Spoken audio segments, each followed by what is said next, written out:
Hello, hello. Is it me you're looking for? No? Hello? What's that Adele song? Hello? I think it's also as a me. Hello, it's me. Hello, it's us. I'm Mark. And I'm Josh. And this is Alter Ego Comics TV, and there's the audio that I always play while I wait to see if we're actually live or not. Today is Wednesday, April 4th, 2018. Lots of great comics to talk about. We're headed towards the end of many series and the beginning of some new series, and it's an exciting time. It's an exciting time to be reading comics. So, as always, if you're joining us on the live video, say hello in the comments. Let us know that you're here, maybe where you're from. And the question today is, what's your favorite color? Tip of the hat to Red. No blue! Buddy the Elf. Buddy the Elf in the movie Elf, the classic directed by Jon Favreau, director of Iron Man. And Swingers. And Maid? Did you Maid? Maid. Yeah, he did Maid, and then the chef thing. That was good, too. Yeah. Anyway, so we'll stop talking about Jon Favreau's filmography. No, we won't. He was in Friends. Yes, he was. And start talking about this week's comics. My pick of the week, Amazing Spider-Man number 798 by Dan Slott and Stuart Immonen. This is Go Down Swinging part something, maybe 2. We'll find out. This is part 2. It is part 2 of Go Down Swinging. Dan Slott is finishing up his epic run on Amazing Spider-Man in epic style. And you should know by now that... You ought to know by now. Thank you, Josh. Norman Osborn has been unable to become the Green Goblin again due to some performance issues. Science mumbo-jumbo. He needs the mental equivalent of Viagra to become the Green Goblin. And Peter somehow made him not able to become the Green Goblin anymore. So Norman is still crazy, and he has merged with the Carnage symbiote, which gives us the Red Goblin. And we get the official full reveal, the official first appearance of the Red Goblin is in Amazing Spider-Man number 798.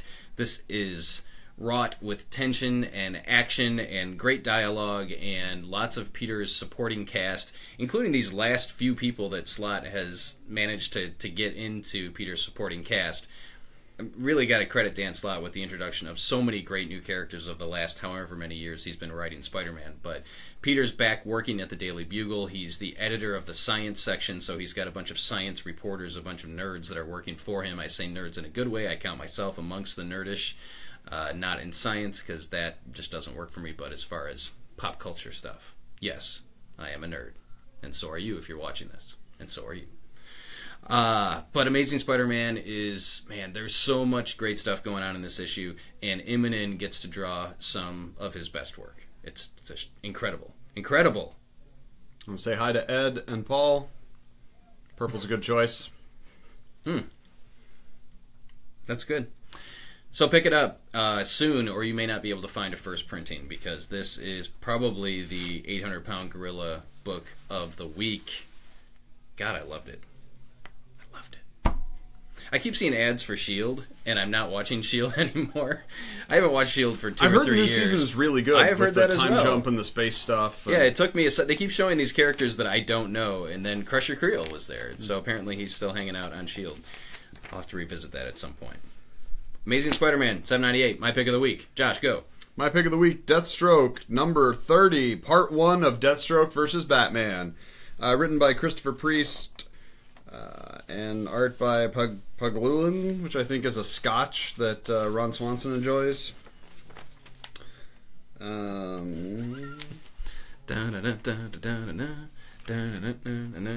there's no credit page. There are no credits. I don't know, some dude. His name's Rico. Suave. Alright. Thanks for joining us on this episode. Carlo Pagulayan. Alright, so, someone intimates that it is possible that Batman is not actually the son or the father of Damian Wayne, and that perhaps Deathstroke is the father of Damian Wayne. So those gentlemen have a conversation vis-a-vis that. That is all you need to know. Batman, Deathstroke. Maury Povich. On Jerry Springer, Now, yes. who is the father? I'm sorry, Batman. You're not the father. We don't know that for a fact, but yes. I mean, it says the lie that changes everything. So I don't know if the initial thing was the lie or this is the lie, but it was fun. Deathstroke is not something I read regularly, but I like some of Priest's other stuff. His Quantum Woody was really good, and this was a lot of fun. I love we get some scenes with Alfred and whatever Deathstroke's Alfred is called, Willoughby or Wilfred or something, which is kind of fun. Wilfred Hanging Brimley? out in a bar. Yes, Wilfred Brimley, diabetes. It's not a joke, man. It's not a joke, not funny. But Deathstroke versus Batman was a lot of fun. Yes, first of a 6-part storyline, 6. all 6 parts in Deathstroke, and yes, Batman fans, you should pick this up. And a cover by your boy Lee Weeks. Lee Weeks. That's 2 words. Lee Weeks, not 1 word. Lee Weeks. Lee Weeks. Either way. Lemmy Weeks. We'll stay in the Bat universe. My next pick is Batman, number 44, by Tom King and Mikel Janin and Joelle Jones. This is a triple threat. That's right. Joelle Jones does the present day stuff. Mikel Janin does the flashback. And it's awesome. It is Tom King, sir. You're amazing. I want to marry. No. There's a wedding coming up. So there are 2 covers for this issue. Selena Kyle staring into the mirror and seeing Catwoman back as her reflection. Oh, did you hold this up? No, I didn't. That's this one. That's this one. And then there is another cover of Bruce Wayne staring into the mirror with Batman looking back. Because Bruce and Selena, a.k.a. Batman and Catwoman, are going to tie the knot. Word on the street is that it will happen on July 4th in Batman number 50. So that's right. You've heard it here first, sports fans. We will be open on July 4th. Sorry, Josh. It's cool. I didn't want to see my family or celebrate my nation's also birth the first issue of Ta-Nehisi Coates' Captain America. Yes. So it's just so good. It's a quick read, but it's deeper than you think, and I think it's worth multiple readings. It kind of explores the history of Batman and Catwoman while also addressing their current status. I thoroughly enjoyed it. Yep, me too.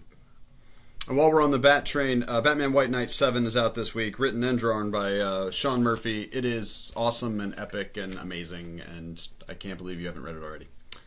My next pick for the week is Isola, or is it Isola? Thoughts? Asshole mio. Yes. Written by Brendan Fletcher and Carl Kerschel. Kerschel? Yep. Seems like you'd have a vowel there towards the end, but all right. With art by Carl Kerschel and Masa. You want to do this one? Mazasik? Nope. Mazasik is how I'm saying it. So this is a fantasy piece. The art is really, really good. Like, I repeatedly went back and I'm like, wait, which one's Carl Kerschel? What else has he drawn? It is a beautiful book. That I would know. He did Action Comics for a while, I believe, when Pete... Maybe that's Pete Woods I'm thinking of. Is he a writer or an artist? I'm not sure. I can't believe I'm having this brain problem in regards to comics. It is a gorgeous book. But yes, it is a gorgeous book. Beautiful Gorgeous. interiors. And this is we're going to say fantasy story set in some other place and time. There are giant monsters that may or may not be gods. And there is what appears to be some sort of a regal royal person, a queen that has been turned into a blue striped tiger, and the person trying to get her to safety or to somewhere else. And it is awesome. It does a great job of just starting in the middle of a story, dropping you in. You have to kind of figure it out as you go. There's fighting off bandits, and there's the normal supplications to royalty. Really, really happy. Brendan Fletcher wrote Batgirl. Okay. Of Burnside. Batgirl of Burnside, which I liked. So I can see that. And yeah, the art was really, really pretty too. So very cool. Is that Image? Yes. Yes. Image Comics #1 out this week. Definitely worth a look. Finally, for me, Marvel 2-in-1 #5. This is continuing the storyline, the fate of the Four. And we kind of know what the fate of the Four is now because it's been announced that Dan Slott will be writing a new Fantastic Four series. Do we know who they are? It's the Four, I believe, the first family of Marvel. The Fabulous Four. So Ghost Rider, Hulk, Wolverine, and Spider-Man. Sorry. Yes. I was going to say She-Hulk. I'm like, nope, that's not right. Oh, so yes, this series has been awesome from the get-go. Please, please, please, people, pick it up. Great interactions between the Thing and Human Torch, and Superior Iron Man, a.k.a. Dr. Doom, is along for the ride, as well as a new scientist, character that is fairly interesting. But the best part about this is that they are searching for Reed and Sue and their kids across the multiverses, and they're in a universe where not all of them exist at this point in time, and Doctor Doom has become Galactus. So you get to see Sue Richards is the leader of S.H.I.E.L.D., assuming she's the director of S.H.I.E.L.D. You have Wolverine and She-Hulk as S.H.I.E.L.D. agents. It's a great alternative universe story with the Thing, Human Torch, Doctor Doom, and Scientist Lady, Dr. Rashna? What's her name? I don't know. Representing our universe. So good. And again, I will repeat what I said at the top of my review, that Dan Slott has been tapped to write the new Fantastic Four series from Marvel with artwork by Sarah Pichelli, so I'm very much looking forward to that. And Dan Slott is also writing Iron Man when we get to that turning point. Fresh start, from Marvel. It's so good. My last issue this week, the pick of my heart, if not necessarily the pick of the week, was All New Wolverine. I would love to show it to you, but we're sold out because almost no one reads All New Wolverine. Shame on everyone. This is the first part of, I think it's called Old Woman Loga, or Old Woman Laura.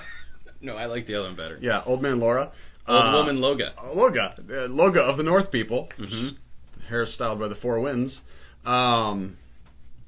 It is a future story where an older Laura is dealing with things. It is not an Old Man Logan kind of post-apocalyptic, the heroes have lost. It is sort of a heroes of one scenario. The cities look all futuristic and people are in power. Laura is like Queen of Madripoor. Kamala Khan is President of the United States of America. It's a world I want to live in, certainly. And Laura finds out that she's dying due to a flaw in her original cloning. And we get to see an adult Gabby. And one of the things I like about future stories, and especially from stories from creators who really love the universes they're working in, like Tom Taylor and like Dan Slott, is every line of dialogue is a hint to something that's happened in the presumably decades between the current Marvel Universe and the universe we're seeing in these issues. And it is so great. Every name dropped, it could be 1,000 different people. There could be references to all sorts of things. But Laura has a bucket list. She's going to get Jack Nicholson and Morgan Freeman and go on a road trip. No, she's going to do some things that she needs to do before she can be comfortable dying, and this is her last mission, what Laura's going to take care of, the stuff she needs to get done, because she is now the best there is at what she does. And Tom Taylor's All New Wolverine is an amazing book, and you should absolutely read it. I will. Someday. Also, your prince may come someday. Haven't gotten around to it. No, Prince is dead too. Do a big omnibus, and I don't know. I'm not going to read. Who reads Nobody those? buys You those put it on your omnibuses. lap, you're trying to read it someplace. Yeah, no, you read single You volumes. got to get one of those novel. big Bible stands and I wish I had one. a reading from the book of Tom Taylor, Old Man Logan. Your little spotlighting in your house. You should set that up there. So yeah, kind of again, strong Wednesday. Yep, great. Thank you to Ed and Paul for joining us today live. Thank you for Paul for pointing out that Wintergreen is the name of Deathstroke's sidekick. I assume that's the truth. I thought that was your favorite color. I thought it could be his favorite color. I don't know, but I think it is his favorite color. It could be his favorite color. Yeah. Okay, maybe Wintergreen. It's probably in that issue of Deathstroke somewhere. Anyway.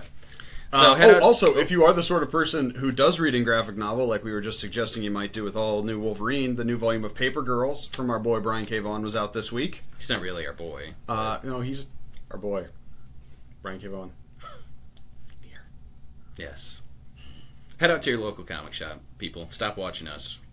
Head out to your local comic shop. Show them some support. Buy comics that are awesome, and share them with your friends and family. And then come back to this video and let us know what your pick of the week was. You can put your pick in the comments below.